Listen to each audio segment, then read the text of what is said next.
วิทยุรับฟังตามวัดตามวาขอความถวายความเคารพแด่ท่านเจ้าคณะอำเภอหลวงพ่อท่านพระครู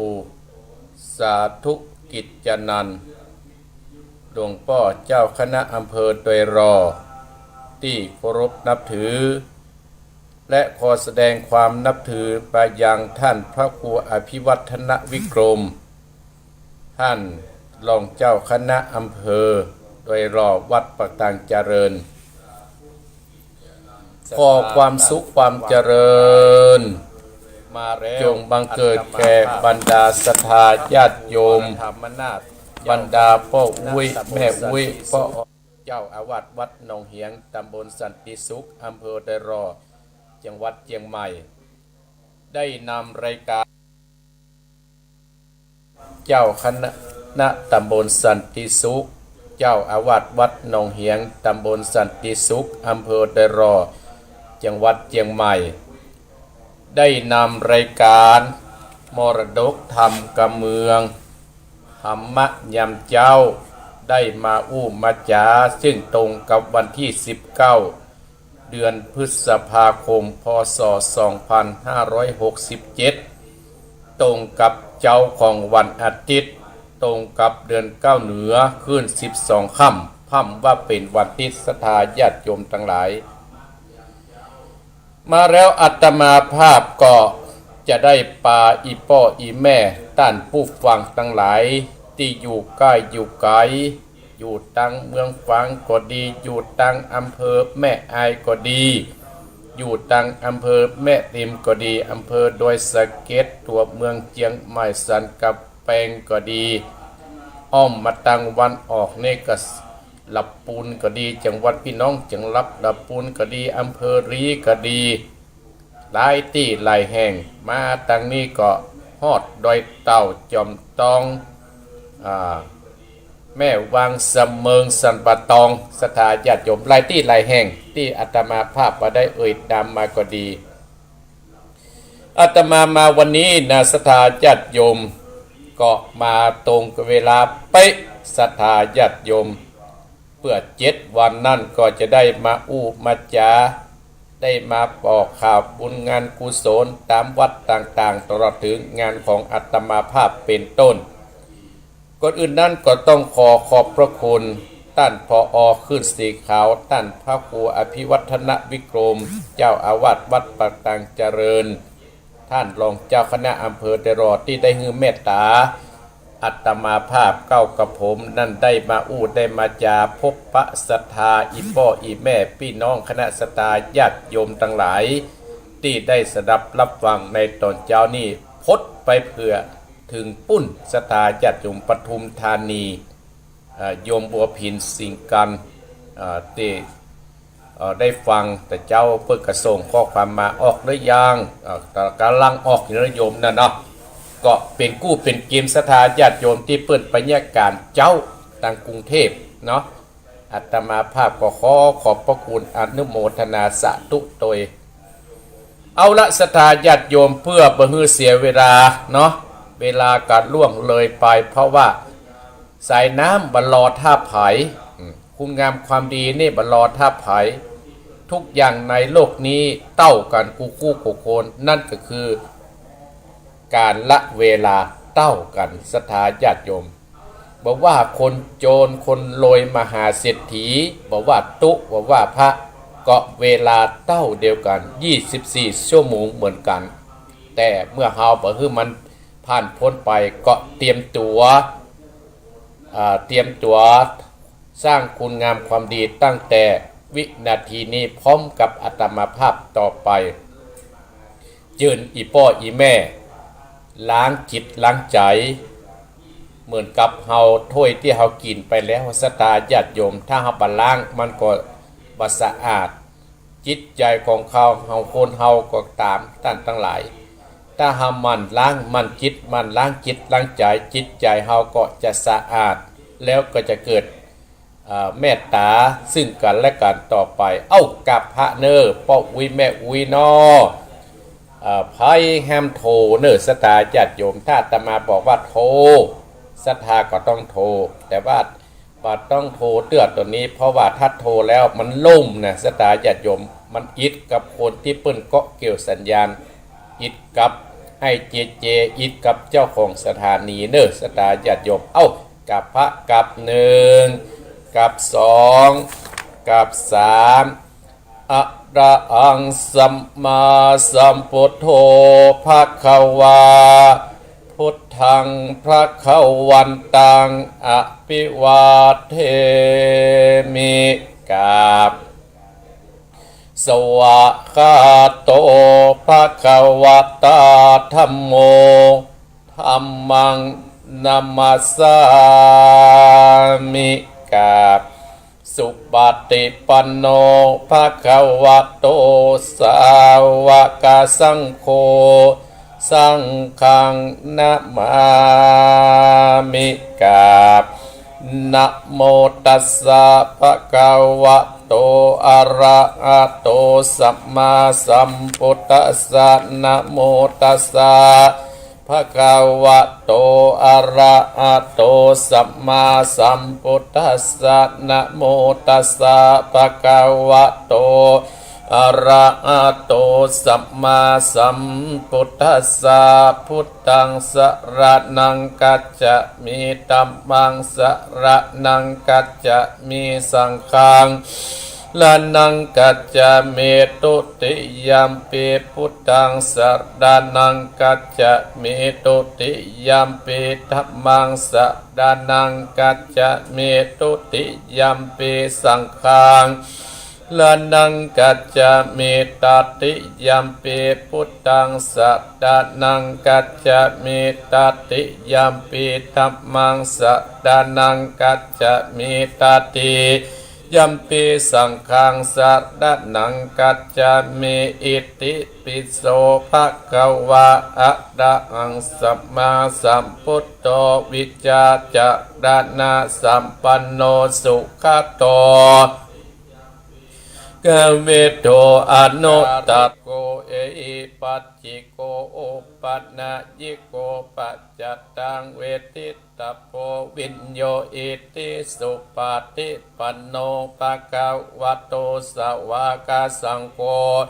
อุนจุมปฏิปันโนภะคะวะโตสาวกสังโฆยายะปฏิปันโนภะคะวะโตสาวกสังโฆสัมมิจิปฏิปันโนภะคะวะโตสาวกสังโฆญาติตังวัตโตสาวกสังโฆญายะปฏิปันโนภะคะวะโตสาวกสังโฆสัมมิจิปฏิปันโนภะคะวะโตสาวกสังโฆญาติตังจัตตาเตปุติสายุกานิอัตตาปุติสาภุกราเอสาภะคะวะโตสาวกสังโฆหุนนโยปะหุนนโยทักกิจนโยอัญจติกรานิโยอนุตตรังบุญญาเกตังโลกัสสาติสา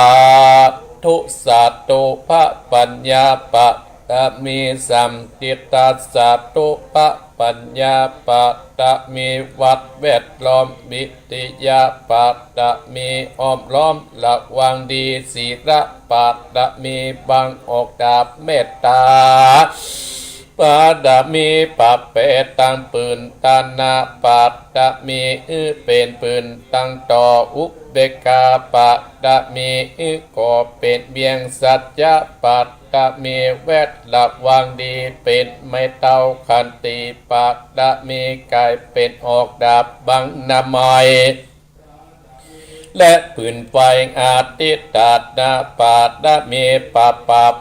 ไปจุแองแข่งแรงปับหมู่บ้านปีสังไปเปตทุกตะเวเดนางตอดานีอัศจรรย์เสือเหมือนปันอยู่กวางน้ำนาตีกวางต่อกวางแตกตีฟอง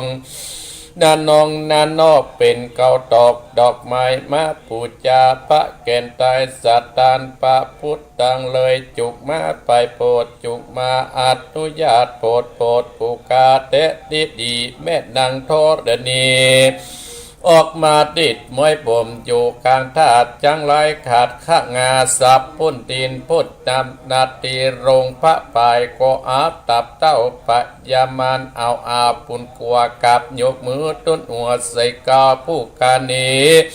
ชื่อว่าเป็นลูกศิษย์พระพุทธเจ้าตนมีบุญสมปานอันมากพระพุทธเจ้าจริงตั้งพระปัญญาปัตตมิไว้เก้าจานตั้งไว้ตั้งนาก็ได้เก้าจานตั้งไว้ตั้งหลังก็ได้เก้าจานตั้งแต่หัวตื่นตีนก็ได้เก้าจานเส้นวาดลูกปืนยักมาเหมือนดังปูนเส้นอาก็จักบอกมากระไดข้าพเจ้าก็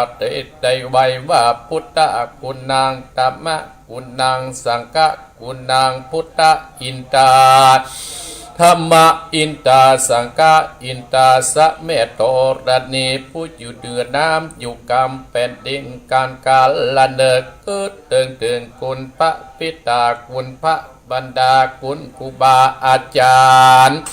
คุณป่าแก้วเจ้าตั้งสามประการคือคุณพระพุทธังคุณปัตตมังคุณพระสังฆังคุณแดดคุณฝนคุณน้ำคุณลมคุณกุราชเจ้าก็ดีคุณพระเจ้าตน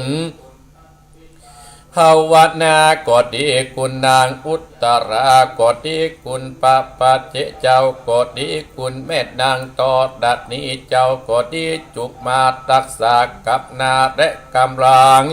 ยังตนตัวเองข้าพเจ้าในวันนี้คืนนี้แต่เตอต่อถึงท่านผู้ฟังเจ้าของสถานีจิมแดดเตอพุทโธพุทธังรักษาธัมโมธัมมังรักษาสังโฆสังฆังรักษาพุทโธพุทธังกันอาธัมโมธัมมังกันอาสังโฆสังฆังกันหาพุทโธโภคธัมมังปิดสังฆังมิตรอายุวันโนสุขังปะลังสา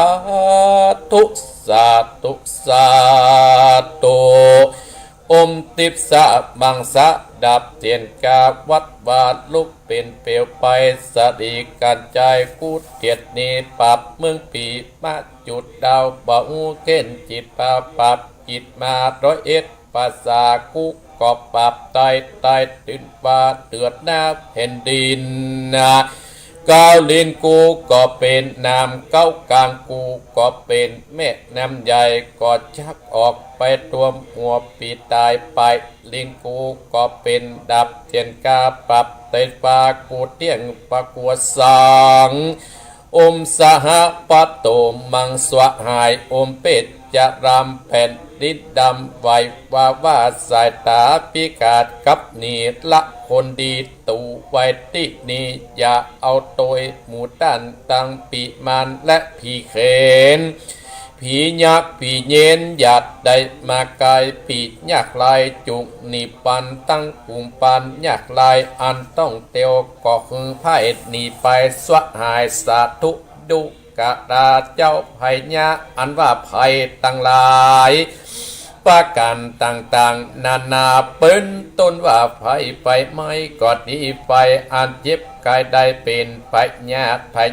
ติก็ดีอุปัตตวะกังวลมักคือคนและสัตว์ได้เจ็บได้ป่วยได้เสียเขาเสียของจับภัยตั้งหลายบัดนี้กะพระเจ้าจักถอน ไปแล้วตั้งแต่นี้เป็นต้นไปก็ฮือเจ้ามุลสตาตั้นผู้ฟังจุคนและเจ้าของสถานีกู้สถานีผู้เป็นเจ้าหอเจ้าเฮือนเจ้าบ้านเจ้าเมืองพร้อมด้วยญาติกาพี่น้องลูกหลานเหลนเต็นเตาก็ขอฮืออยู่สุขสบายจุบเนื้อเย็นใจอย่าได้มีภัยอันตรายได้หยัดได้มาไกลตั้งแต่นี้เป็นต้นไปขอ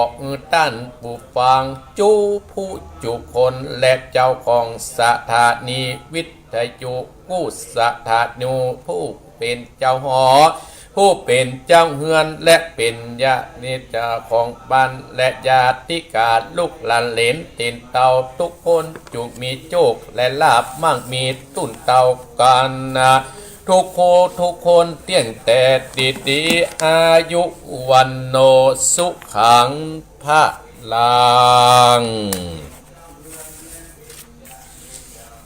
ขออำนาจแห่งต้นทุนบุญกุศลทั้งหลายจงมาคุ้มครองรักษาอย่างศรัทธาอีพ่ออีแม่ศรัทธาท่านผู้ฟังตลอดถึงเจ้าของสถานีกู้สถานีต่อไปก็ขอให้ศรัทธาญาติโยมบรรดาพ่ออุ้ยแม่อุ้ยพ่อออกแม่ออกตั้งใจอธิษฐานบารมีที่เขาได้ทำไว้สาธุด้วยอนุภาพแห่งคุณพระศรีรัตนตรัยพระพุทธมนต์ทุกบทและคาถาทุกตัวที่ข้าพเจ้าได้สวดจบไปนี้แล้วขอให้ข้าพเจ้าทั้งหลายจงปราศจากโรคภัยพยาธิข้าพเจ้าคิดการทำการสิ่งใดในที่ทางที่ดีจงสำเร็จไปด้วยเจตนาปรารถนาทุกประการ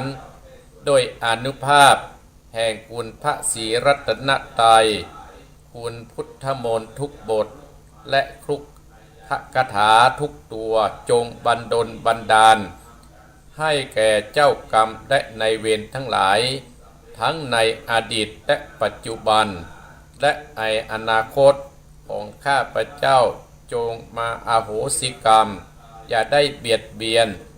แก่ข้าพเจ้าและซึ่งกันและกันทุกท่านทุกคนด้วยเทินอหังสุขีโตโหมิขอให้ข้าพเจ้ามีความสุขอหังนิททุกโกโหมิขอให้ข้าพเจ้าปราศจากความทุกข์อหังอเวโรโหมิขอให้ข้าพเจ้าปราศจากเวรและภัยอหังอัพพยาปโชโหมิขอให้ข้าพเจ้าปราศจากอุปสรรคอันตรายทั้งปวงหังอนิโคโหมิขอให้ข้าพเจ้าปราศจากความทุกข์กายและทุกข์ใจสุขีอัตตนังปริหารามิขอให้ข้าพเจ้ามีความสุขกายและสุขใจรักษาตนให้รอดพ้นจากทุกภัยทั้งหมดทั้งสิ้นเถิดสัพเพสัตตาอันว่าสัตว์ทั้งหลายที่เป็นเพื่อนทุกข์เกิดแก่เจ็บตายด้วยกันทั้งหมดทั้งสิ้นอเวราอุนตุจงเป็นสุขเถิดอย่าได้มีเวรแก่กันและกันเลยอัพพยาปชาอุนตุจงเป็นสุข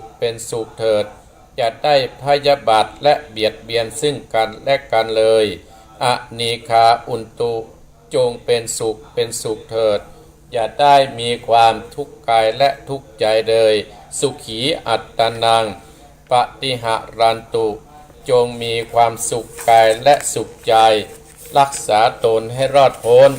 จากทุกภัยทั้งหมดทั้งสิ้นเถิดท่านทั้งหลายที่ต้องทุกข์ขอให้พ้นจากทุกข์ท่านทั้งหลายที่ได้สุขแล้วขอได้สุขยิ่งขึ้นไปด้วยการทุกท่านทุกคนด้วยเถิดเอาละศรัทธาญาติโยมบรรดาพ่ออุ้ยแม่อุ้ยพ่อออกแม่ออกพี่น้องคณะศรัทธาญาติโยมทั้งหลายด้านผู้ฟังทุกท่านทุกคนขออนุโมทนากับท่านที่เข้ามาดูตั้งเพชรตั้งร้านรัศนีคำพงป้อและแม่เดือนเพ็ญทิมบางหลายผู้หลายคนท่านตะวันตลอดถึงแม่สีทรชัยประการที่เข้ามาพอเนาะนักศรัทธาญาติโยมแต่อาตมาภาพหลายยากก็เลยมันหลายละศรัทธาถ้าหลายเลยลุกแน่ศรัทธาญาติโยมอาตมาภาพได้มาพบปะศรัทธาอีพ่ออีแม่พี่น้องคณะศรัทธาญาติโยมท่านผู้ฟังทั้งหลายนามาในตอนเจ้านี่ก็เป็นเจ้าที่มีบุญแห่งเจ้าหนึ่งศรัทธาญาติโยมเจ้าหนึ่งที่หมู่เฮาท่านทั้งหลายได้มาพบปะกันจ ที่อาตมาภาพว่าทุกอย่างในโลกนี้เต้าเดียวกันนั่นก็คือเวลาลมหายใจเฮาเต้าเดียวกันศรัทธาญาติโยมเมื่อมีภายที่จะเกินเมื่อมีภายที่จะลดอาตมากระเต้าบรรดาพ่ออุ้ยแม่อุ้ยเวลาพ่ออุ้ยแม่อุ้ยกระเต้าอาตมาภาพนะศรัทธาญาติโยมอาตมาภาพขอบคุณศรัทธาญาติโยมบรรดาพ่ออุ้ยแม่อุ้ยพ่อออกแม่ออกพี่น้องคณะศรัทธาต้านผู้ฟังเนอขอบคุณโยมพิสมัยเขื่อนคำแสงท่านอาจารย์พิทูลที่เข้ามาฟังอาตมาภาพเข้ากับผมเนาะก็ขอบคุณศรัทธาญาติโยมที่ได้ช่วยในงานอาตมาภาพมาโดยตลอดงานวัดหนองเหียงอาตมาภาพก็อาศัยแห่งจิตแห่งใจท่านผู้ฟังของอาตมาภาพโดยเฉพาะพี่น้องศรัทธาท่านผู้ฟังรายการเจ้าของวันติดก็ช่วยคนละไม้ละมืออย่างแม่เพนข่าวเตี้ยศรัทธาญาติโยมเปิ้นพิการนะศรัทธาญาติโยมแต่พิการทางกายแต่จิตใจแม่เพนเนี่ยเปิ้นว่าพิการศรัทธาญาติโยมเปิ้นก็เป็นเจ้าภาพน้ำเลี้ยงทุกเจ้า30 แพ็ค30 แพ็คเลี้ยงเพนก็อนุโมทนาสาธุอนุโมทนาสาธุเนอโยมแม่เพนเนอว่าจะมาตานวันเดือนมิถุนาก่อนนอกรับทราบอนุโมทนาสาธุโดยก็เยี่ยมปอศรัทธาญาติโยมอาตมาภาพก็ได้จัดเลี้ยงเพนทุกเจ้าประมาณ30 ตนก็ได้รับเมตตาจากศรัทธาญาติโยมฮับโต๊ะจีนชุดละ900 บาท900 บาทประเดี๋ยวนี้ครบแล้วเนอะศรัทธาญาติโยมขอบคุณเนอะศรัทธาญาติโยมขอบคุณศรัทธาที่ให้เมตตากับตนตัวอาตมาภาพวัดหนองเหียงชุดละ900 บาทก็ขอบคุณก็เอาใจเลี้ยงนายกพ่องเนาะถ้าส่วนที่เหลือใจขยมพ่องเนี่ยสถานที่มาส่งทุกเจ้าเนาะก็20 กว่าโต๊ะก็มีแม่จงดีเมืองฝางโอ้แม่จงดีเมืองฝางนี่ก็แต้เนื้อสถานญาติโยมแม่บัวพัดบุญรันอำเภอฝางเนี่ยแม่สีทรชัยประการพร้อมด้วยคณะโยมบัวผีนสิงห์กันปทุมธานีโยมบัวผีนนี่โอ้ติดตามตัวรับเดนนี่นะอนุโมทนาเนอะโยมบัวผีนเนอะที่ยังบัดรึมวัดหนองเหียงก็โอ้ศรัทธาญาติโยมศรัทธาญาติโยมโอ้นี่แม่พิสมัยเขื่อนคำแสนขอบคุณเนอะครับครูติดตามพระครูอยู่ตลอดอนุโมทนาสาธุเนอะแม่พิสมัยเนอะอายุวันโนสุขังปรังแม่สีทรโดยหลายผู้หลายคนเนาะก็โยมบัวผินสิงห์การปทุมธานีแม่สาวรักษ์พิวงศ์ชัยประกันแม่ตีนแสนเปงแม่วางและก็โยมวิไลพร้อมด้วยครอบครัวศรัทธาญาติโยมและโยมแม่เพนคำโพธาเจียงใหม่และก็โยมป้อปุณธรรมแม่รัตนาเด้อ4-5 คนนี่อาตมาภาพก็จะมอบพระทันใจองค์5 นิ้วศรัทธาญาติโยมแม่จงดีเมืองฝางอาตมาภาพก็จะเอาพระพันใจพระพุทธรูปชื่อวัดพระทันใจเตียอาตมาภาพได้ทำไว้จัดเมื่อก่อนแล้วจับพอดีศรัทธาญาติโยมก็โต๊ะละตัวโต๊ะละรูปโต๊ะละองค์ละองค์ปิดที่รึกจากวัดหนองเหียงเนาะก็ขอบคุณเด้อว่าครบเรียบร้อยแล้วเด้อแม่เด้อเอาไปต้องอ่านแต่ถามว่าพระญาติโยมเมื่ออุ้ยแม่อุ้ยโอ้มัน900มันแพงน่ะท่านพระครูก็ศรัทธาญาติโยมที่อาตมาภาพทำสังฆทานที่จะเอาถวายพระคุณเจ้าก็40 กว่าโตนศรัทธาญาติโยม40 กว่าโตนนี่ก็เอาน้ำยาปรับผ้านุ่มน้ำยาปรับผ้านุ่มถังละ100 บาทถังละ100 บาทเป็นแกลลอนศรัทธาญาติโยมเป็นแกลลอนใช้40 อันเนี่ยศรัทธาญาติโยมเนาะก็ถ้าไผ่ครับอันนี้ก็อาตมาภาพก็จะมีองค์พญาครุฑคือ1 เหรียญเนาะเป็นสินน้ำใจศรัทธาบัจจะได้ว่าขายสินค้าเนื้อศรัทธาญาติโยมก็เป็นสินน้ำใจอันนี้โต๊ะจีนนี่ก็อาตมาภาพทำพระทันใจไว้ฮือกับศรัทธาญาติโยมจะไปฮือเปิ่นอยู่แม่จงดีเมืองฝางแม่บัวพัดบุญร่านคณะแม่สีทรชัยประการแม่โยมบัวผินปทุมธานีแม่สาวรักษ์เนี่ยอภิวงศ์เนี่ย และก็แม่ทีมเซนเปงนะวิไลอำเภอแม่วางนี่ฮับจัดหนักสถาญาติโยมนี่จนครบเพราะว่าเอาจนครบเลยแล้วก็โยมแม่เพนคำโพธาและพ่อบุญธรรมแม่รัตนาปุ่งหนองอาตมาภาพก่อนจะได้เอา พระทันใจองค์5 นิ้วสถางามสถาญาติโยมเนาะหรือเอามาโชว์ให้สถานนะโยมเนาะแม่สาวรักตื่นแล้วเนาะแม่อันตีแม่สีทอนแม่สีทอนนี่เนอแม่สีทอนฟังอยู่ที่พระบะของสถานีพระบัตรอุดมเนออนุโมทนาสาธุตัวเนาะที่เป็นภาษาอังกฤษก็อ่านมาได้ที่กำลังชมอยู่ก็อนุโมทนาสาธุงานอาตมาภาพก็จะมีปุ้นสตาญาติโยมวันที่22 เดือนมิถุนายนตรงกับวันเสาร์อาตมาภาพไปพอปฏิทินแต่ว่าก็อนุโมทนาสาธุเนอย่างใดก็ดีก็ขอขอบพระคุณสตาญาติโยมแห่งกรรมหนึ่งวันนี้สตาญาติโยมอาตมาภาพจะเอาคนเรื่องของคนนั่นมาอู้มาจากฮือสถานที่คนมันคิดว่าคิดสำคัญว่าคิดว่าถูกสถาญาติโยมเรื่องคนแบกใบหินไว้บนบาท3 ก้อนคนแบกใบหินไว้บนบาท3 ก้อนแต่สำคัญคิดว่าเป็นหีบสมบัติจึงแบกติดตัวไว้ตลอดเวลาแม่สาวรักฟังเนี่ยคนแบกใบหิน3 ก้อนนะแบกใบหินก็นึกว่าเป็นหีบสมบัติจึงแบกติดตัวอัพนอนรับก็เอาไปตัวไปสวนก็เอาไปตัวใบหิน3 ก้อนนั่นคืออย่างท่านทั้งหลายที่หมู่เฮาท่านทั้งหลายแบกอยู่ไว้นั่นก้อนที่1ก็คือความโลภก้อนที่2ก็คือความโกรธก้อนที่3ก็คือความหลงคนเฮาเนี่ยมีอยู่3 ก้อนเนี่ยอยู่ในจิตในใจจะทำให้จิตใจเฮาเนี่ยขุ่นมัวศรัทธาญาติโยมแต่ศรัทธาญาติโยมบรรดาพ่ออุ้ยแม่อุ้ยพ่อออกแม่ออกพี่มองคณะศรัทธาญาติโยมท่านผู้ฟังรายการวันติดนี่บ่ได้แบกใบหิน3 ก้อนเนื้อศรัทธาญาติโยมพี่น้องคณะศรัทธาญาติโยมท่านผู้ฟังของอาตมาก็มีเป็นคนที่ก็คือตานมีศีลและก็มีปัญญาเนี่ย3 ตัว4 ตัวเนี่ยท่านทั้งหลายมีหลักอยู่ในจิตในใจอนุโมทนาแบกใบหิน3 ก้อนก้อนที่1คืออย่างคือความโลภแบกไว้บนบ่าขวาท่านทั้งหลายความโลภเกิดมาแล้วเปิดโลภอยากได้ของเปิ้นเป็นของตัวเก่าก็มีโลภอยากของเปิ้นได้เป็นตัวก็เป็นวิบากกรรมนะศรัทธาญาติโยม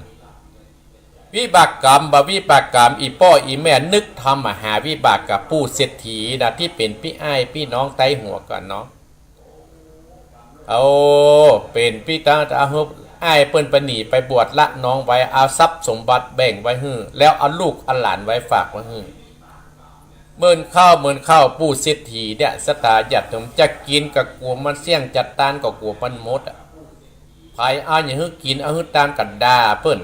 มีครั้งหนึ่งเนาะลูกอ้ายมันย่อยขึ้นมาเตียวมานี่ก็เตียวแวดไปแวดมาตามบ้านตามกาล่วงกาล่างกลางควงก็ว่าอันนี้ก็ของพ่ออ้ายอันนี้ก็ของพ่ออ้ายอันนี้ก็ของพ่ออ้าย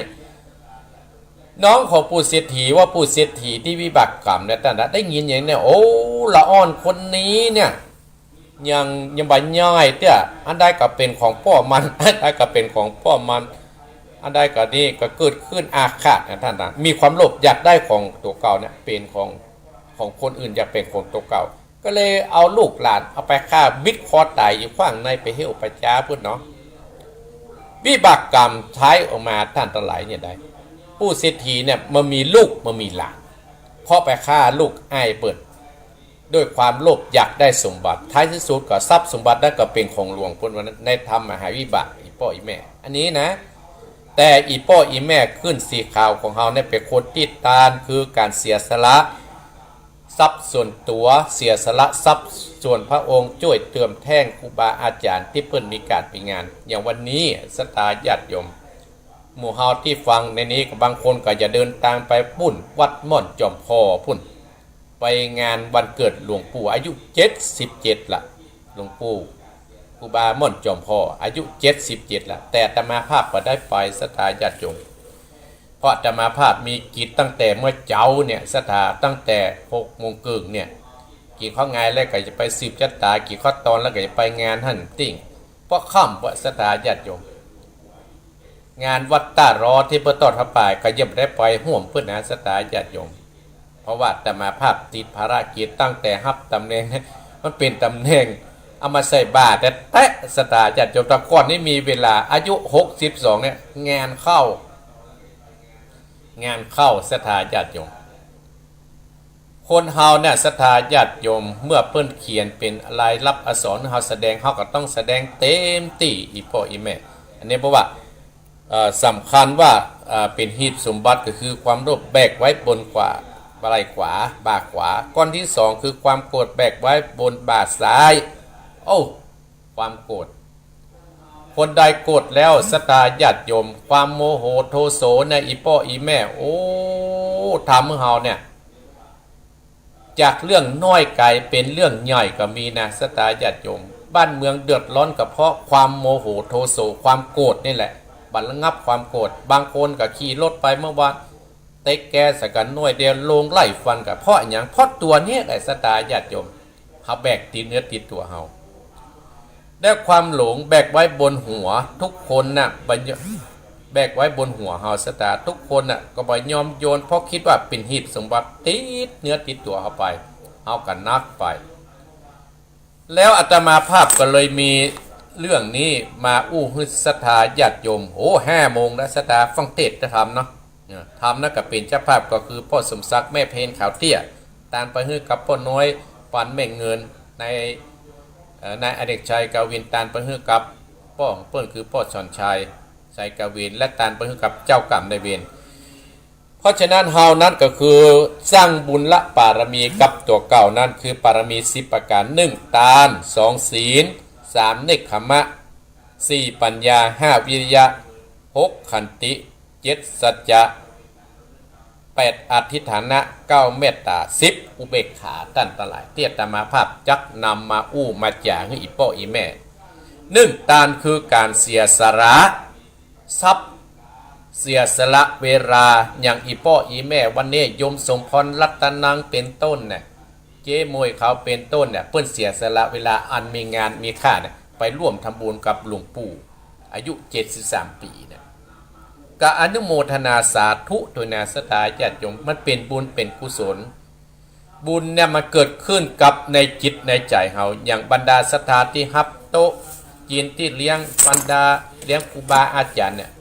ก็มันก็คือว่าการฮืดตานศรัทธาญาติโยม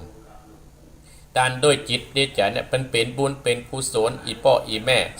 2ศีลคือการรักษาหยังศรัทธาญาติโยมคือรักษากายวาจาใจเฮาอันนี้เป็นศีลเนี่ยเป็นเรื่องการรักษาเหมือนกับเฮาสร้างทรัพย์สมบัติมาแล้วเฮาตานไปแล้วเฮาก็ต้องรักษาไว้กินในภัยภาคหน้าบุญนั้นก็จะติดตามตัวไปรักษากายบ่ให้ไปที่อื่นรักษาใจรักษาวาจาเฮาเนี่ยบ่ให้ได้ได้กระทบกระทั่งคนอื่นให้เพิ่นเดือดร้อนสตาญาติโยมเนกขมะคือการถือหยังถือบวชอันหยังสตาญาติโยมบวชกายบวชจิตบวชใจบวชตัวเฮาอย่างสตาญาติโยมขึ้นใส่ขาวเฮานะโอ้เพิ่นถือเนกขมะก็คือถือบวชในใจรักษาไปกินไปตันหันไปทำบุญนี่สี่และก็มีปัญญาคือความรอบรู้ในสิ่งที่ควรรู้เนี่ยวิริยะคือความเพียรการที่จะสร้างคุณงามความดีนะครับต้องใจวิริยะคือความเพียรสร้างบุญสร้างกุศลคือบ่เก่งกวดต่ออุปสรรคสตาญาติโยมอย่างมีวิริยะคือความเพียรอย่างโยมสมพรรัตนังโยมเจมวยกาดแม่แก้ดน้อยหลายผู้หลายคนโยมแม่เพนคำโพธาที่อาตมาภาพเคยสัมผัสแม่เพนวันนั้นเพิ่นก็ซื้อผ้าอังสะยังบ่ได้ตานเดือดสตาญาติโยมวันนั้นที่พุทธมนต์ส่วนก็ยังเพิ่นเล่นลิเกนี่แม่เพนปัตตั้งหน้าเฮาปัตตั้งหลักก็เลยปิกวัดเพราะอากาศมันร้อนงานก็อาตมาภาพบ่ได้สัมเพลวันนั้นเนาะเพราะว่ามีกิจนิมนต์อยู่สตาญาติโยมนี่นะอย่างโยมสมพรเขาเนี่ยรัตนังแม่เจ๊มวย กัดไม่แก้น้อยแต่เปิ้นก็จะมาเป็นโยมอุปถัมภ์ในการทำบุญสลองตราตั้งอาตมาภาพเจ้าคณะตำบลวันที่22และก็จะได้เอาโยมสมพรก็ดีเจ๊มวยก็ดีสืบจัตตาเพื่อให้เสริมมงคลให้เจริญรุ่งเรืองจะมีบุญกุศลจะทำอันอย่างก็ง่ายเหมือนดังใจไปทำธุรกิจที่บ้านที่จองธุรกิจส่วนตัวก็จะง่ายเหมือนดังใจเขาได้เสริมและตลอดถึงศรัทธาญาติโยมทุกท่านทุกคนที่มาการมางานโยมประภาพรพิทักษ์อนุโมทนาสาธุเนอโยมประอยู่จอมตองศรัทธาญาติโยมเนาะเนี่ยขันติคือความอดทนทางจิตใจศรัทธาญาติโยมถ้าเรามีความอดทนในด้านจิตใจจะทนต่อความหลายเรื่องหลายรามมากระทบกระทั่งเป็นเรื่องธรรมดาเราเป็นมนุษย์ศรัทธาญาติโยมนินทาการเรเป็นเรื่องธรรมดาแม้แต่องค์พระปฏิมาอยู่ในวิหารยังโดนนินทาศรัทธาญาติโยมนะเนี่ยขนาดเพื่อเป็นพระพุทธรูปว่ามันจะบัดดิ้นบัดตวงอะไรยังดินนินทาแล้วเขาเป็นโคนธรรมดาศรัทธาญาติโยมมันก็เป็นเรื่องธรรมดาสัจจะคือความจริงพูดจริงทำจริงอย่างบรรดาศรัทธาแม่จงดีเพืองฝังแม่บัวพัดบัวบุญล้านฝังกับแม่สีตอนนางบัวผินสิ่งแก้วก็ดีสิ่งการปทุมธานีแม่สาวรักษ์ก็เนี่ยแม่ตีนแสนเปงนางวิไรที่ฮับโตนี่นะแม่เพนคำโพตาพ่อบุญธรรมก็เนี่ยว่ามีสัจจะโอ้อยากช่วยท่านพระครูอินโดเปิ้นเป็นวัดน้อย วัดอาตมาภาพมาอยู่น้อยเฮ้ยศรัทธาญาติโยมจะอยู่ใกล้ถนนหรอแต่อาตมาภาพก็บ่ได้ไปงานทั่วไปศรัทธาญาติโยมบางครั้งก็บ่ได้ไปเพราะว่าความจำเป็นที่บ่ได้ไปกับพระเจ้าศรัทธาญาติโยมเพราะว่าติดขัดอยู่ที่คนโซเฟอร์หาพ่องรถพ่องศรัทธาญาติโยมที่หั่นหลายอย่างแต่ไปเป็นบางที่ศรัทธาญาติโยมเนาะแม่อันนี้ไปเป็นบางที่ก็อนุโมทนากับศรัทธาญาติโยมเนี่ยคือว่าเมื่อหามีอธิษฐานหน้าหาอธิษฐานแล้วเราต้องมีอธิษฐานคือความตั้งใจบ้านว่าโอ้เราจะต้องตั้งใจเด็ดเดี่ยวเราต้องเสาะหาเพื่อมาช่วยกันเป็นสามัคคีกันเมตตาคือความรับปรารถนามีความไมตรีซึ่งกันและกันอยากคือกันได้ดิบได้ดีกันผู้คนอุเบกขาคือความวางใจเป็นกลางศรัทธาญาติโยมเฮาหมู่เฮาตั้นขึ้นสีข่าวเฮาน่ะต้องวางใจเป็นกลางศรัทธาญาติโยมอันข่าวของพระสงฆ์องค์ข้าเจ้าอำเภอนั้นจังหวัดนั้นน่ะไล่ติดฟุ้งฟ้าวางไฟโคนเฮาเนี่ยศรัทธาญาติโยมโคนเหมือนโคนศรัทธาจิตใจมันต่างกันจิตใจมันต่างกันบางคนก็แต่งตัวจะดีโอ้จิตใจมันต้องว่าเนาะบางคนก็หน้าตาบดีจิตใจดีอบอ้อมอารีเพื่อแผ่ญาติโยมจะหันว่าโคนเฮาว่าโคนขนาดฝนบตกไล่ตู้เจ้าออกวัดในทีวีน่ะ หาว่าตู้เจ้าน่ะอยู่เมืองนั้นไปไล่ตู้เจ้าออกวัดเลยฝนบตกเพราะตู้เจ้าคืดเนี่ยเพราะฉะนั้นเฮาก็ต้องอุเบกขาวางใจเป็นกลางศรัทธาญาติโยมวางใจเป็นกลางก็ทุกอย่างที่เกิดขึ้นมาในโลกที่เฮาหูเฮาได้ยินเฮาได้พอเฮาได้ยินได้ฟังต้องวางใจเป็นกลางอนุโมทนากับโยมแม่ผู้เลี้ยงแม่เนี่ยโดยเต่าเนี่ยก็ได้จะไปบอกงานเนี่ยนะผู้เลี้ยงแม่อนุโมทนาสาธุเนาะอันนี้แหละศรัทธาญาติโยมบรรดาพ่ออุ้ยแม่อุ้ยพ่อออกแม่ออกพี่น้องคณะศรัทธาท่านผู้ฟังต่างหลายที่อาตมาภาพได้นำมามาจากับอีพ่ออีแม่นะโอ้บริตี 5 กับ 5 นาทีเนี่ยศรัทธาญาติโยมตี 5 กับ 5 นาทีแล้วน้ำกับบกินเนาะน้ำกับบฉันก็ไป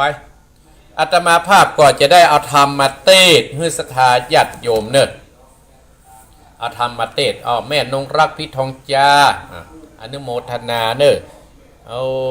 เน็ตในมือถือมาเป็นเรื่องเจ้าเด้งออกหมุนติ้วเมาหัว อนุโมทนาสาธุเนาะอัตตาภาพมันจะส่งอันเข้าออกอนุโมทนาสาธุบัดนี้อัตมาภาพจากได้เทศน้ำเทศธรรมเลยเนอะได้เทศน้ำเทศธรรมเนี่ยศรัทธาญาติโยมวันนี้เอาธรรมกำมาเทศเทศนาให้ศรัทธาญาติโยมโดยมีเจ้าภาพเจ้ากอดแม่เพนพ่อสมศักดิ์ตานประฮึกกับพ่อน้อยปานแม่เงิน จานประฮือกับเจ้ากรรมในเวรและเพราะนายอเนกชัยกวินตานประฮือพ่อสอนชัยกวินต่อไปตั้งอกตั้งใจฟังน้ำฟังธรรมแล้วจะได้สรุปเนื้อธรรมต่อไปตี50 นาทีแล้วเนอสตาร์ลุกได้แล้วไอ้กระเดียวจะฮึดโทรศัพท์แหมกำจะฮึดโทรเนอประเดี๋ยวนี้บอกฮึดโทรเตื้อถ้าโทรกับดับตึงงูเนออนุโมทนากับสตาญาติโยมที่เข้ามาพอเนอโอ้โยมสมพรรัตนังถ้าจะไปงานละเวียงปะเป้าดอกตื่นมาแล้วหันจะไปงานหลวงปู่เนาะอายุ70 ป่ายวันนี้อาตมาภาพตั้งแต่เมื่อเจ้าเนี่ยสตาญาติโยมที่แรกกระดานก็มามีโอ้มางานมาเมื่อลูนวันนี้จะมาได้อยู่วัดแหมแล้วสตาญาติโยมได้อยู่วัดแหมแล้วเพราะค่ำเพราะเข้าวัดเข้าวานะตอนเจ้านี่ก็มีงานที่วัดนิดหน่อยนึงและเกี่ยวข้างงานและไป2 งานเลยที่นึงก็คือตู้เจ้าไปแตนแล้วก็มาตอนก็ไปที่1เนาะ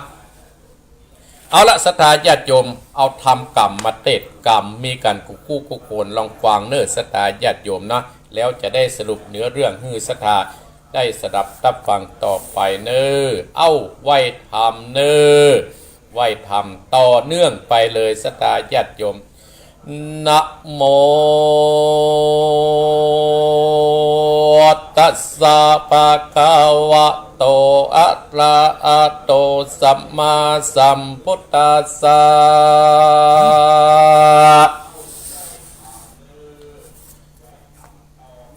สัทธโวดุราสะโพธิสัตว์ตั้งหลายตั้งยิ่งใจมวลโมพร้อมนาอยู่ฟังตามจุงจัดดำจำจิตไว้เอาเป็นไม่เต้าสอนใจลำดับไปนานี้แด่เตอกิจลาดดังอุมะนีเราปังเมื่อปาโปตตาเจ้าจินนาบานสำราญหยุดในแก้วกูเจตตะวันพูดใดได้อ่านใจจินตุกปันหมื่นดีอายพิคูเจ้าต่างหลายมวดหมู่แวดล้อมอยู่เป็นปฏิบานต่างมาจาคารก้าวโอถึงเรื่องกามมูสตาติดนานาปาพุทธเจ้าโตนเป็นติเราโคจันสัพปัญโยคะนิงอันเอกควนเตสัตนาสอนสัตตามวลโมหือปนนาจักตังโตกีอันเกิดมีหน่วยใหญ่ในโลกไตสงสารพระจิตนามานตนโอกอาจก่อโอกาสเว้นโอกาสเตสัตนาวาปิกะเวตุราภิกขุตั้งหลายอันวักกรรมนั้นเก่าแก่ได้แก่กันกระทำพูดใดได้สร้างกรรมกะหยาบย่อมเป็นบาปกะดีเป็นตังบอดีตัวใดการสร้างกรรมดีไว้กับตนเป็นมงคลประเสริฐปาเกิดสวัสดีกรรมนั้นนี้มีหลายประเภทบัดเนื้อจากจิตเจตไขกรรมอย่างเรื่องกุศลกรรมเป็นเก่าอากุศลกรรมเราเป็นปลายตั้นตั้งหลายมวลหมู่จุงความอุญาไปแด่เตอว่ากุศลกรรมนั้นเล่าคือคนหนุ่มเต้ายิงใจอุละไอตอบบาปอันกาหยาบวดดำสินองค์กรรม8ได้กดแกวดอักษาภาวนาทุกคำเจ้าเว้นแบบเศร้าจุปาการได้ตานเข้านามวัดดูพัมปัจจัยตันไปจะใจเจ้าติไวเจ้าภิกขุเด่นตั้งสามมาเน้นใหญ่น้อยใจจื่นจอยมัดนาศาสย้ำวัดวาสร้างก่อแปลงกุฏิต่อลงโบสถ์วิหารลวดสดามีศรัทธาใจกลางร่วมก่อสร้างยินดีพระปากาตีนตั้นตั้งหลายกอบบอดดาตั้งบวชสามมะเนนกัดตามเปลี่ยนเบาแตวบอดที่จากตันไปด้วยใจชื่นสัตตามากน้อยตามสัตตาเป็นอุนตางอันใหญ่เตียวไปหลอดเวียงแก่ยอดเมืองสวรรค์สุขคื คืนวันค่ำเจ้าป้าไม่เอาเครื่องกาดนักปัจจากเก่าเป็นแกนกองนี้แม่นกุศลกรรมและนากรรมเต็มประการหนึ่งสายชื่อว่าอากุศลกรรมเป็นตังดำไม่เอาคือคนหนุ่มเต้ายิงใจบอดละให้ต่อบาปใจกาหยาบกะดีเนี่ยบอดดีจะต่อยพิษจากกองต้อยกองเตีนใจอาจีนเอาไม้ข้าสัตว์หน่วยใหญ่นาเนี่ยปาดาดืดดานลับของท่านผู้อื่นอันมายื่นวางปานบอกมีใจจิ้นโซเอาตังจุกะไม่อานมักจากะเอากำจุหลอกจากอุออกพิษซ้ำแต่กำไม่เอาดื่มสุราตั้งกาสาประมาทเสียจาดเกิดเป็นคนการกุศลใหญ่น้อยบอกไปอ้อยกัดตามใจมัวดำกาหยาบกัดตามบาปตึงวันตูดแห่งมันบอกลอยเปื้นยับวายจับไปข้างคอกตุกลำบอกเอิกนานทอดละมันเอาไม้ทุกคำใจเครื่องขีกันนีละปากไว้กาดจากเมืองคนเอาตนไปหมกไม้ไตลุ่มไตอวิจีสาว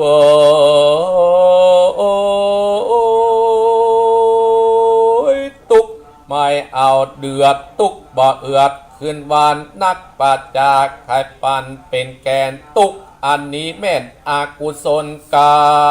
มเป็นตังดำเอาไม้ปากันเข้าอาใบแหลดนามุลาสตาตั้นผู้ฟังตั้งหลายฟังตั้งสตาดีวิทยุกุสตานีอันว่าอากุศลกรรมนั้นเล่าเป็นตังไม่เมาอังคีแม้จะมีบอกมากหน่อยหนึ่งหากไปมือเป็นดังดืดนันใจพอให้อย่าได้กัดตามย้อนว่าเป็นกรรมบาปลายตัวตอบไซละวีกรรมบอดดีตอบไซดังเมื่อพระพุทธเจ้าสร้างสมปานอาทิการแต่ตายเป็นปาที่วายเวสสันดอนกับศีสะอ่อนน้อยงามชื่นจอยสองกาคือเจ้ากันอาจจะดีดนังมัดที่นอดเตาเข้าปาดเสาดงดำมาส่วนสององค์คำพี่น้องเข้าสู่องค์ดงดันกัดตามกันนาไอแดดปะอ่อนไม้เลือดไหลจุงไปผู้เผือกไปในให้สวดนาควายปาลาไม่เอาให้ใจสอดเต้าเรรนจักถอยหลีกโหนนั่งพอปี้มันกันเลยโกรธเปียบไม่อดได้ฟาดควายไม่บาดเลือดไหลเลือดปอย้อยและนาดังจากไว้กาดเป็นปีกรรมบอดีสังไว้เป็นปะปะกรรมหัวดามสององค์คำพี่น้องเกิดอยู่ในหอเมืองคนกรรมบันดลแต่เก่าควายผู้เฒ่าผู้ลามเกิดเป็นสุโศกพามกาหยาบกินเมนสาบปันปีมาส่องขอกุมาดีไปใจเป็นนางอาคนใจนางอามิตรตากับขอส่องกาดแดดแล้วกำบอกกาดแก้วไอ้นี่กอดแล้วตีต่อหน้าป่าเจ้าหอกรรมย้อนว่าป่าปะกรรมแต่เก่าอันหนอเต้าสองขาได้กระทำแต่ก่อนก็บ่อ่อนนี่อายอันได้ตีควายผู้เต้าบาปกรรมเท่าหยับจาโดยตอบสารบีบับกันนั้นมีแต่บุญมีแน่เป็ดหมายตั้นตั้งหลายผู้ฟังจงตามส่วนว่าปัญญาองค์คำจะฟ้ากับพามยับจ้าปาดาขอกันอาจจะดีไปตีบอดเดวก็บอกโคดนาโคดไม่สันใดเต้ามีใจจมจื่นปิดติดตื่นเจ็บานวางเอาโพดติญาณปิ่นเก่ากับปัจเจ้าโพดโลกดับทุกโศกมันพายเป็นที่อาศัยที่พึ่งแก่โลก ต่างสามบัดนี้และนาอันว่าบุญกรรมนั้นเล่านักปัจเจ้าแต่ไตเตสัตนาเป็นกาตายาติสังวัตเตปิสังตาติสังลัปปเตปะรังกันนากาเดปะปะกาเดปะปะกังดังนี้บุคคลยิงใจหนุ่มเตาวันเม็ดเก่าดงดินย่อมอาจินเงยงอกเป็นเข้าออกดังมานเข้าบอกไก่เป็นยาออกตามป่าดงลีกันว่ากะตามดีก็สร้างบุญกอบบะอังเสียตนเป็นมงคลประเสริฐปะเกิดเจบันสร้างบาปกรรมต่อยไล่บับจากไล่ละวีได้ตกคือไม่บาดตั้งแต่จัดปัจจุบันได้อ่านจัดนี้กันว่าตายจากนี้เมืองโคนย่อมเอาตนไปเกิดนรกเดือดอบายสเวทุกข์เอาไม้ทุกข้ามเจ้าเกืองกีจักสวดสดีจิ้นจอยทุกจอกอ้อยพักคำเกิดจากกรรมแต่ตายอันสร้างไว้ไปมันก็จักมาตอบสายได้หลายแหลดเตยามมีบุญมีมาค่อยจักได้เจยบานยามบาปลายมาลอดย่อมตะนอดตะนัดใจบอกมีไปจะขาดตัดขาดจากเวรกรรมดังพระองค์คำกับจีมีดังนี้เป็นหมายตั้นต่างหลายมวลหมู่อันนั่งฟังตามอยู่ตามสาตานีวิทยุกุสาตานีจูงจักดำจักจำชื่อไว้เอาเป็นไม่ต้อยสอนใจหลีกไกลเรื่องกรรมเอาตนหับตั้งบุญตันหนุนจะใจสินครับรักษาภาวนาทุกคำเจ้าไต่เต้าไปดีแดดเตอสัทธาตาสัตตาตั้งหลายมวลหมู่พร้อมนาอยู่ฟังปามตั้งสัตตานิวิตโยยังมีกรรมเต็มประการหนึ่งเมื่อเป็นคนหนุ่มเต้ายิงใจได้ยกพาลาโตนตายจากเมืองคนละโตนไปเกิดได้ระโดดเรียกว่ากรรมที่ว่าตายหมดลัดน้ำกรรมอาจเป็นกรรมแต่ตายกันไว้นานาว่ามนุษย์สาอันว่าคนและสัตว์ยิงใจตั้งหลายย่อมมีเกิดแก่เจ็บตายทุกคนก็ต้องตั้งปัดภาคจากของลักของเจริญใจกันกุคนบ่เว้นจากคนพอไปต่างได้มีแต่น้อยเหมือนละอ่อนเด็กคาพ้องก็ตายเมื่อยามหนุ่มสีดนาจุ่มมีใบพ้อมกัดดาบไก่มวยบางอายุรอดแก่จะลาอันว่าคนหมดละนานั่นเล่าก็ดีว่าเป็นกรรมแต่ท้ายแหลดนาสร้างไว้ไผ่บันจักมาบันโดนบันดาลตอบใจได้หลายแดดดีพ้องไตนีความนาย้อนว่าเปิ้นข้าวามวายพ้องก็ตายแกวกาดย้อนผาญาตในตนจุ่มล่างคนไม่บอดบากเกิดรอดอาเวจีเนี่ยกาตีบอดยานลักของด้านผู้อื่นปันโตดบอดลายยับใส่คอกบอดได้ออกเต้าตายพ้องใจอายตายเล่าพ่อแม่เจ้าจะจอนเนี่ยนางอนโกรธเครียดกินยาเล่นเนตตายเป็นผีกอบนี้แหลดนาพ้องก็เป็นลานเลนนิดแล้วสินอาเซนนิดแต่ซออาตังไม่จูติดเอ็ดอยู่เป็นที่กวดแหลดนาป้าตัวมุดไม่บ่อาจจักหายมีแต่ตายสันเดียวนักปัจจะเดียวกาจีว่ากองอันนี้ชื่อว่ากรรมภัยได้กระทำสันได้กรรมสันนั้นดิลีกรรมมีแต่มากตั้งนาบ่อาจจักมากล่าวจีแจ้งที่เป็นนายตั้นตั้งหลายมวลหมู่ที่ฟังธรรมเรื่องกรรมอยู่ตั้งสาตานิวิทยุลำดับมาพูดได้มาแต่ตายกรรมหยับจ้าหมวดดำ มาต่อตามตอบสายตุกไล่เกินกีกันพูดได้ดีแต่ทำดีมากกว่างบ่ห่างสินทำใส่จำจะใจจะปาได้เจอบันตั้นตั้งหลายผู้ฟังถึงสุขสำราญชื่นจอยตั้งไปอ้อยปาตนากะราตายจากเมืองโคนเอาตนนะเกิดจันฟ้าเริดเมืองสวรรค์หรือไปปันไปลอดเพียงแก่ยอดนิดดับปันจะได้แดดนานิติตังทำเรื่องกรรมก็บังคมสมเดชเดชเอาละศรัทธาญาติโยมติดจบแล้วทำเรื่องกรรมอยู่กับอีพ่ออีแม่ได้1 ชั่วโมงนะศรัทธาญาติโยมเรียวพอตั้งห้องที่อาตมาจัดนี่ถ้าพอกับแจ้งแล้วนะประเดี๋ยวมันแจ้งเว้ยอนุโมทนายมใส่พลจันกุฎนะอนุโมทนากับน้องฟังท่านพระครูอยู่เนออนุโมทนาเนาะสาธุเนาะศรัทธาญาติโยมอาตมาภาพได้มานั่งจัดรายการให้อีพ่ออีแม่ศรัทธาญาติโยมก็ได้1 ชั่วโมงข้างเห็นเกินชั่วโมง15 นาทีหลังก็จะฮื้อศรัทธาโทรหาวันนี้วันที่19งานบุญมี2ที่ศรัทธาญาติโยมเตี้ยตัดมาภาพงานสืบชะตาหลวงปู่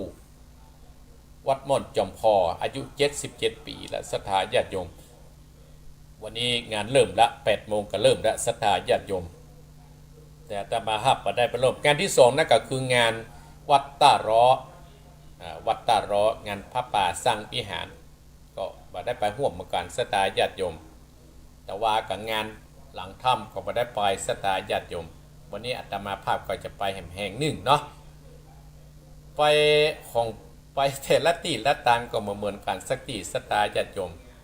อาตมาภาพก็ขอบคุณศรัทธาญาติโยมที่ได้เป็นเจ้าภาพเจ้าศรัทธาก็แห่งกรรมก็ลงโต๊ะอาหารเลี้ยงนี้เนี่ยศรัทธาเลี้ยงโต๊ะกินเลี้ยงอาหารชุดละ9 บาทเข้า100 บาทที่อาตมาภาพจะได้มอบพระพุทธพระทันใจพระทันใจนี่ทำไว้ประมาณสัก4-50 องค์ว่า10,000ละศรัทธาญาติโยมก็เอาไว้แจกให้ศรัทธาญาติโยมไปไหว้ภาษาที่บ้านที่จองแม่จงดีเมืองฝางนี่1 โต๊ะแม่บัวพัดบุญหลานเมืองฝางแม่สีทรชัยประกันพร้อมด้วยคณะแม่บัวผีนสิ่งกันปทุมธานีนี่เนาะแม่สาวรักษ์พิวงศ์แม่ตีมเซนเปงนางวิไรนางวิรานี่กับญาติพี่น้องแห่ง10 กว่าโต๊ะศรัทธาญาติโยมแม่เพ็ญคำโพธาพ่อบุญธรรมแม่รัตนาพงษ์หนองครบพอดีศรัทธาญาติโยมจะได้มอบพระโต๊ะละองค์โต๊ะละองค์ศรัทธาญาติโยมที่ให้หอมอาตมาภาพก็อนุโมทนาแล้วก็ไว้เอาเบอร์ถ้าไปได้มาก็จะได้เอาโอนมาเป็นก้าอาหารทุกเจ้าเนาะศรัทธาญาติ40 ตนศรัทธาญาติโยมเนาะ40 ตนอาตมาภาพก็อสังฆทานกับเป็นน้ำยาซักผ้าศรัทธาผ้าเหลืองนี่นะแกรอนละ100อาตมาภาพก็จะมอบอันนี้องค์พญาครุฑ1 องค์ เป็นการแลกเปลี่ยนไปสีน้ำใจซึ่งกันและกันก็ปีประมาณ40อันศรัทธาญาติโยมเนาะก็สลับโต๊ะอันนี้ก็หมดแล้วเนอะเลี้ยงเพลครบและศรัทธาญาติโยมถ้าใครจะช่วยอาตมาภาพก็ผู้ฟังนะก็คือน้ำยาซักผ้าทุกเจ้าเป็นสังฆทานตามทุกเจ้าอันละ100ถ้าจะมาประเคนอาตมาภาพก็จะเจิญประเคนถ้ามามากก็เป็นอย่างก็ได้บุญเหมือนกันอาตมาภาพจะถ่ายรูปศรัทธาญาติโยม10 นี้อาตมาภาพขอบคุณศรัทธาญาติโยมและขอบคุณเจ๊สมพรรัตนางบ้านป่าเมือดและเจ๊มวยเนอร์ศรัทธาญาติโยมที่จะมาเป็นประธานเพราะอาตมาภาพก็อาศัยศรัทธาเนี่ยท่านผู้ฟังรายการวันที่แต่เทพเพื่อนให้กำลังอกกระยำใจอาตมาภาพศรีพัดสอนอนุโมทนาสาธุเนอร์ที่เข้ามาพอเนาะอนุโมทนาสาธุเนอร์ศรัทธาญาติโยมส่วนโยมบัวผีนนะก็จะฝากโยมศรีพัดสอนไว้ในพระเนี่ยเนาะถ้าส่งไปมันไก่ศรัทธาญาติโยมปทุมธานีก็กระถินว่าจะมาช่วยแห่งอนุโมทนาสาธุเนอร์โยมบัวผีนนะเนาะศรัทธาญาติโยมสลับน้ำธรรมคำสอนนี่เป็นเจ้าภาพนั่นก็เจ้าเก่านั่นแหละแม่เพนข่าวเตี้ยพร้อมด้วยญาติพี่น้องตานไปเฮือกับ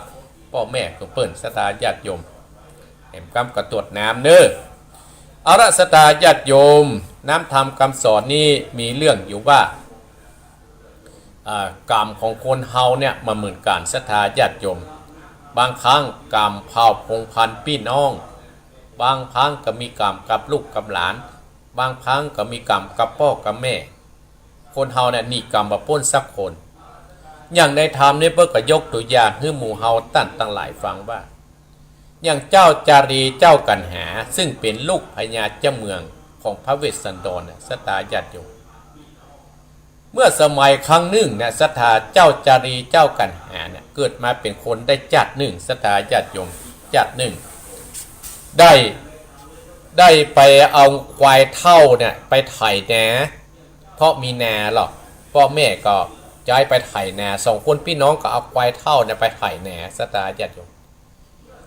ควายปูนี่ก็ขยักกินน้ำขยักกินหญ้าเนาะกันเล่มกินหญ้ากัน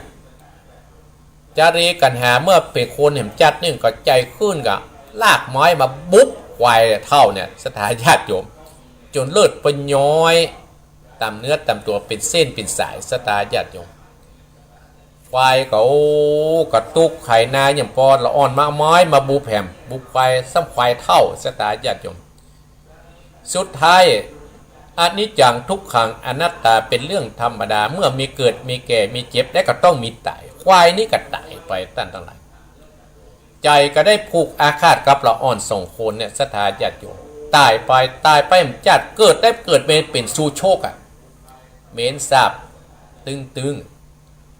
ส่วนจารีกันหาก็ได้เกิดเป็นลูกพระเวสสันดรไปอยู่ในป่าตือป้อเกิดเป็นลูกเจ้าฟ้ามหากษัตริย์เมื่อสู่โชคเมื่อควายนั้นตายและได้อาฆาตได้เกิดเป็นสู่โชคก็เลยนางอมิตตาก็เลยว่าเพิ่งไปเสาะขอละอ่อนมาเป็นคนใจกับผู้สู่โชคก็เลยประกอบเนี่ยเจ้าจารีกันหานะมาเป็นคนใจตั้งแต่ไหร่เวสสันดรเพิ่นเอาละอ่อนขึ้นแล้วลูกขึ้นแล้วโอ้ผู้สู่โชคได้แล้วเอาไม้บุบกันไม้เคี่ยนกันตีกันฮักน้ำยาเนอไอ้เนี่ยพระนุ่มอีแม่กันอนุโมทนาสาธุเนอแล้วก็ว่าขัดตังหลังไม้เนาะแม่เนาะไม่เพไม่หนุ่งลักเนาะอนุโยมพี่น้องโอ้โยมสมพรกันได้อยู่ลำปางอันนี้ก็ฮับโต๊ะกับโต๊ะอาหารที่ลืมชื่อไปอยู่ลำปางสมัยได้โยมเนอได้ส่งพระเนาะ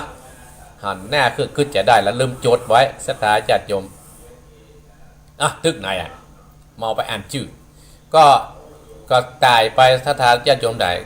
เจ้าเวสสันดรนะก็เอาลูกโอ้ปู่ชูโชคก็เอาไม้เคี่ยนเหมือนกับอ่อนนั้นบุ๊บควายเท่านั้นศรัทธาญาติโยมเนี่ยศรัทธาญาติโยมเนี่ยคนเฮาเนี่ยนีกรรมมาป้นสักคนเพราะฉะนั้นเฮานีกรรมป้นเฮาก็ทั้งสร้างบุญสร้างกุศลสร้างบุญสร้างกุศลอย่างบรรดาศรัทธาอีพ่ออีแม่นั่นน่ะไปสร้างที่ฮันที่นี่มันก็เป็นบุญเป็นกุศลกับตัวกับตนเฮาศรัทธาญาติโยมมันมีกรรมดีและกรรมบดีนะศรัทธาญาติโยมเฮาก็เลือกเอาอย่างอาตมาภาพยกเนี่ยอย่างปู่เศรษฐีตะกี้ที่อาตมาตะกี้เนี่ยความคิดจิของมันความคิดโลภของมันโลภเอาของคนอื่นสุดท้ายก็เอาหลานไปฆ่าสุดท้ายก็กลับมาเนาะติดตามตัวมันมีลูกมีหลานจนตายไปทรัพย์สมบัติเพื่อคนไว้ในเมืองเนาะไปถามพุทธเจ้าว่าเนี้ยได้ฆ่าลูกปิอ้ายเนี่ยศรัทธาญาติโยมอาตมาภาพอนุโมทนากับอีพ่อแม่ที่ได้ได้จ่าให้ศรัทธาญาติโยมเลี้ยวไปพอนาฬิกาก็คงจะจับเวลาเนาะคงจะจับเวลาที่อาตมาภาพได้ตั้งไว้เดี๋ยวก่อนเนออาตมาภาพเสาะอันนี้ก่อนเสาะสมุดก่อนได้จะโจทย์ประตานใครจะโทรจากกับอาตมาภาพก็โทรได้เนอโทรที่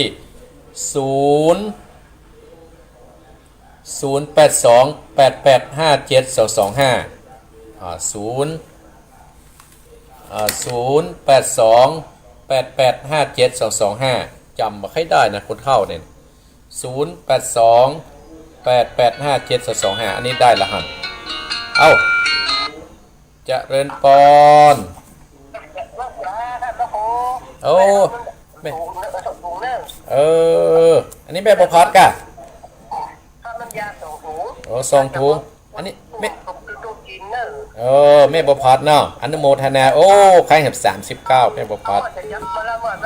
ด้ไหว้พระสวดมนต์เรียบร้อยหมด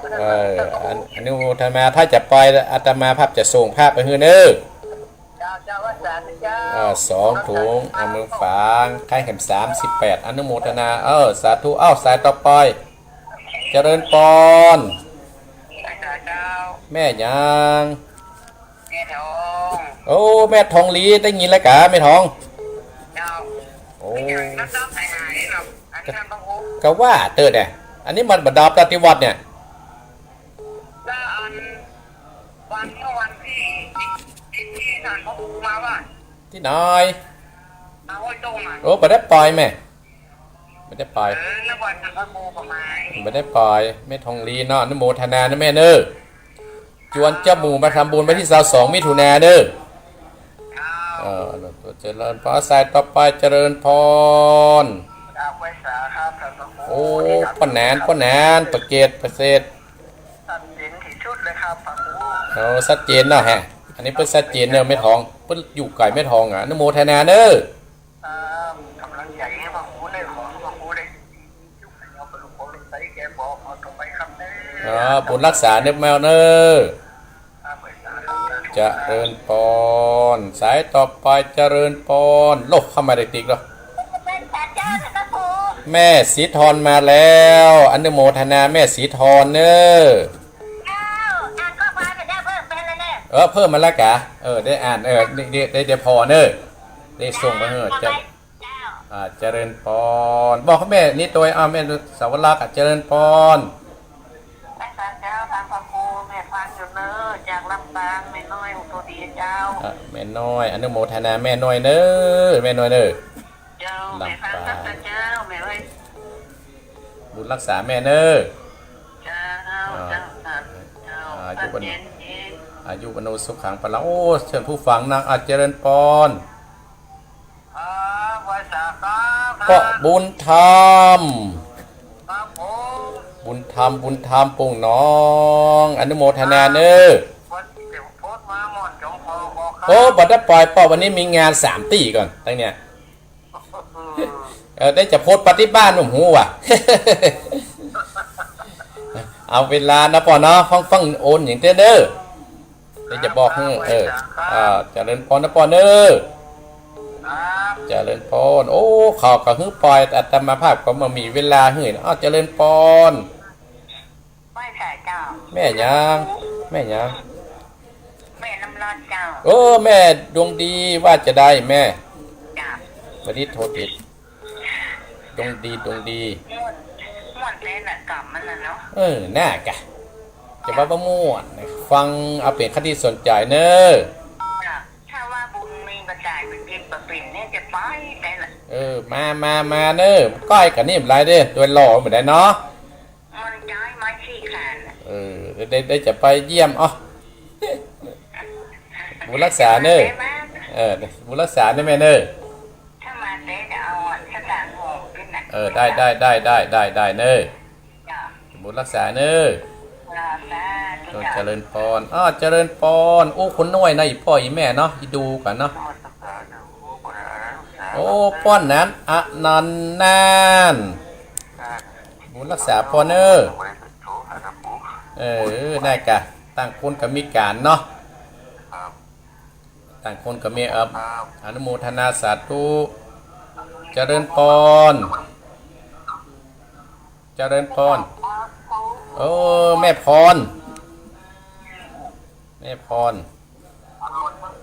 รอนุโมทนานะแม่พรยินดีเนอะยินดีเจริญพรเจริญพรศรัทธาญาติโยมเนาะเบอร์มันศูนย์กันเนอะประเด็นเนี่ยลูกอันนี้เขาออกมาหมดเดี๋ยวก่อน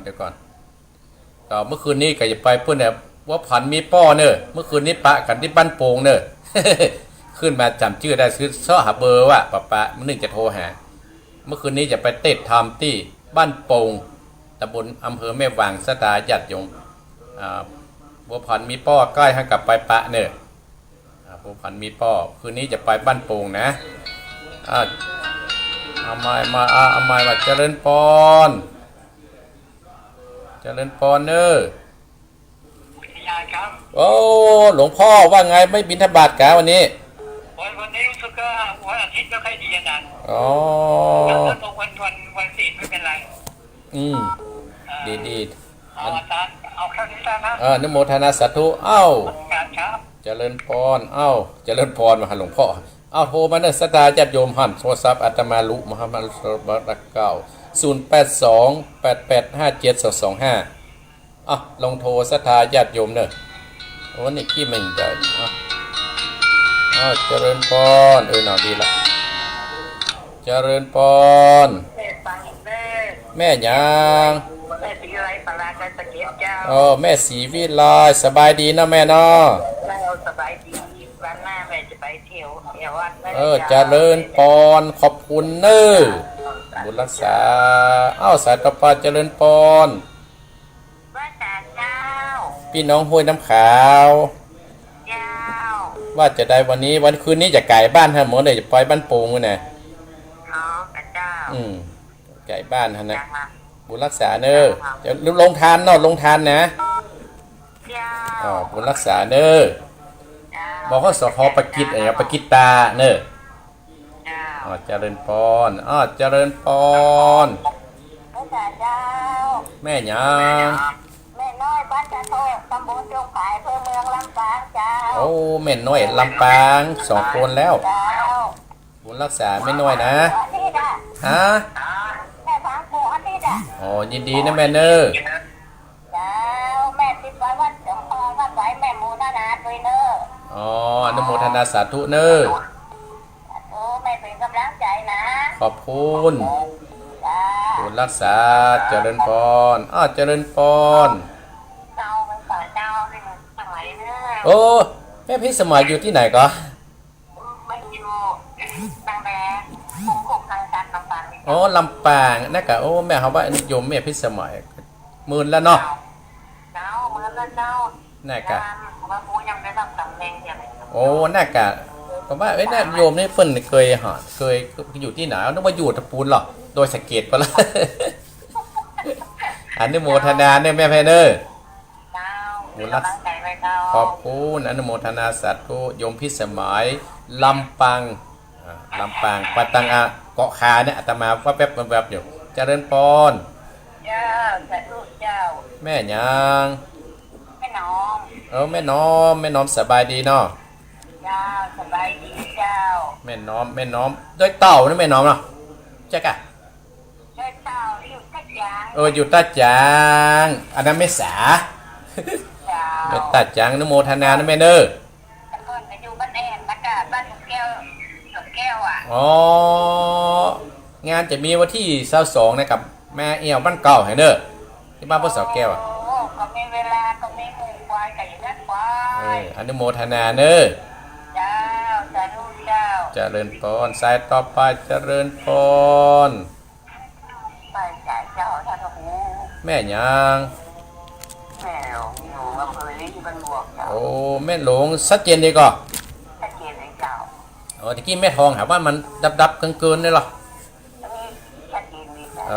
แม่ทองมันให้ก่อยเนาะ เจ้า บ้านหลวงก่อยและบ้านอลีเนี่ยกันเนาะที่บ้านแม่ทองก้อยอยู่ที่หลังอำเภอทำเลย หัวไก่ก้านก็ได้ แน่กะยินดีนะแม่เน้อ เจ้าเจ้า เจริญพรศรัทธาญาติโยมเดี๋ยวอาตมาภาพพอจะได้ลาและแจ้งเราได้ไปงานและศรัทธาญาติโยมเรียกพ่อก็โลดท่านปมแม่ละฮะศรัทธาญาติโยมเนาะเดี๋ยวกันเด้อจอดฮักก่อนอีดูสถานที่ปฐมเจริญพร เจ้า แม่อยู่ที่ไหน ยังฟังกับแป้งเด็ดเด็ดเจ้า แม่ยัง แม่นวลเจ้า แม่นวลแม่นวลนี่กับเมินเนี่ยเทพเสด็จยังบ่ลืมกันเต้น แล้วก็ฟังตลอดกันให้มันรับรู้กัน ยินดีนะแม่นวลเนี่ยเคยทำบุญการตมาภาพมาตลอดเนี่ย จ้า บุญรักษาแม่เนอ จ้า จะเจริญพรกระจายจะลาแล้วเนอกระจายเดี๋ยวเพิ่นมารอละฮั่นเจริญพร ธรรมสังการครับน้องกบจะสูบกระชิบ น้องกบว่าจะได้ เอาไปได้ฟังอาตมาเมินเลยว่าใครว่าบัตร น้องกบประเดี๋ยวมาอยู่ที่ ไม่ริมหรือว่าอยู่ลำปางที่ไม่โจ้ครับผมอยู่ที่ไม่โจ้กะครับผมขอบอกประหยัดครับผมอ๋อยินดีนะครับผมครับบุญรักษาเจริญพรก็จะทราบพระครูแม่เพนชีวิตเนี่ยว่าว่าแต่อะไรก็ทำก็หูฮะว่านั้นว่าเนี่ยก็แต่ไรตันวัดข้อต่างๆมาข้อที่พอที่ไส้อั่วยาวที่สุดในโลกนะเลยวัดฝรั่งมาหน่อยหนึ่งยินดียินดีเอ้าพอแล้วเนาะสตาญาติโยมหน่อยอาตมาภาพจะลาแล้วนะเพื่อนมันรอแล้วฮะเนาะอาตมาภาพจะเพื่อนมารอแล้วสตาญาติโยมเนาะเอ้าสถาอาตมาภาพขอปิดการฮับสายกันเนอได้จะได้ล่ำลาศรัทธาเพราะว่าเปิ้นก็มารอนี่ละเปิ้นก็มารอแล้วก็ท่านจากวรรณชัยเกียมเนอ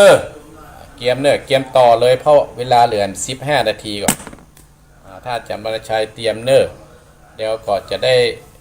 ล่ำลาอีพ่ออีแม่ศรัทธาท่านผู้ฟังแม่บัวพัดฮับ2 แกรอน200 บาทโต๊ะเลี้ยงเพลเห็น1 โต๊ะก็เป็น 1,100 บาทก็จะได้2ได้องค์พญาพุทธ2 องค์และกับพระ1 องค์แม่ทองรีป้านานประเสริฐน่านแม่สีทรชัยประการแม่น้อยลำปางพ่อบุญธรรมแม่ดวงดีนารันตะน้ำรัดอันนันชัยปุ้นสถาญาติโยมจังหวัดน่านแม่พรสันกำแพงหลวงพ่อประกิตเชียงดาวแม่ศรีวิไลโดยสเก็ตอนุโมทนาสาธุพี่น้องห้วยน้ำขาวแม่น้อยลำปางแม่พิสมัยแม่น้อมมันตาจางแม่หลวงลีแม่นวลลำปางเทพเสด็จและอันน้องกบได้แม่เพนข่าวเตี้ยอนุโมทนาสาธุเนอ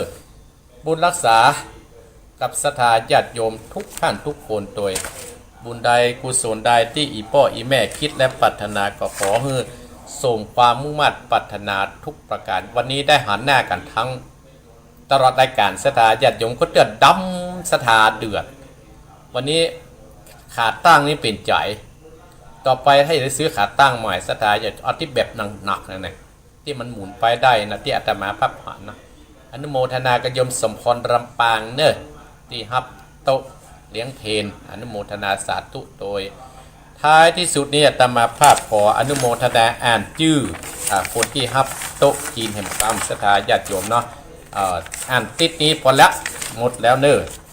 ติดหน้าก็ถ้าได้อยู่ก็จะที่ว่า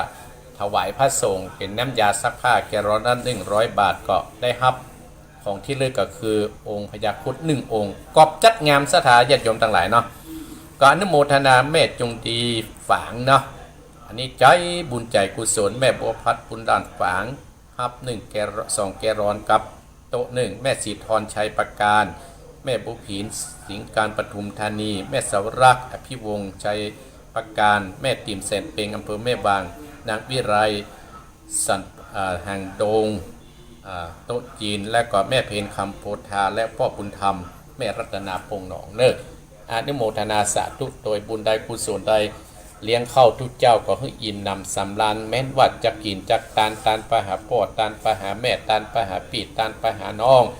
ตานไปหาไผ่ก็ดีก็ขอให้เขาสำเร็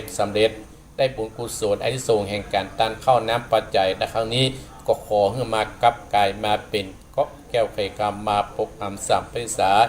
ยังตนตัวของคณะศรัทธาจุผู้จุคนเนอที่ได้รับเป็นเจ้าภาพเอ้าแม่เพนเกียมน้ำหยาดเนอเกียมน้ำหยาดตามธรรมเพื่อกับปนไว้ปันแม่เงินไอ้นี่กับตานเพื่อพ่อกับเกียมน้ำหยาดตานเพื่อจักกรรมในเวรตัวเนอเอ้าตั้งอกตั้งใจครับปอมติดหน้ามาปะกันติดนี้บ่ได้อยู่ออกรายการเจ้ารถบนมารอและศรัทธาญาติโยมเนาะอาตมาภาพจะเป็นต้องลาอีพ่ออีแม่วันนี้งาน2 ที่ไม่ได้ไปสักที่งานม่อนจำพอก็ไม่ได้ไปร่วมบุญกุศลและของงานต้านล้อก็ไม่ได้ไปเพราะว่าอาตมาภาพมีภารกิจและค่ำคืนนี้บัวพันธ์มีป้อปะกันที่ปุ้นเนอบ้านโป่งเนาะอนุโมทนาสาธุเนอตั้งอกตั้งใจณบัดนี้ ยะถาวะติวหาปุลาปติปุเรนติสะคะรังเอวะเมวะอิโตทินังเปตานังอุปกัปปติอิจิตังปัฏฐิตังตุมอังคิปะเมวะจะมิจันตุสัพเพปุเรนตุสังกปาจันโทปนะดัสโสยถามะนิโสติระโสยถาสัพพิติโยวิวัสสันตุสัพพะโรโคอินัสสันตุมาเตมตรายโยสุขีติขายุโกภวะอภิวาทนะสีริสะนิจังอุตตาปจายโนจัตตารโอธรรมาวัฏันติอายุวันโนสุขังหะอัง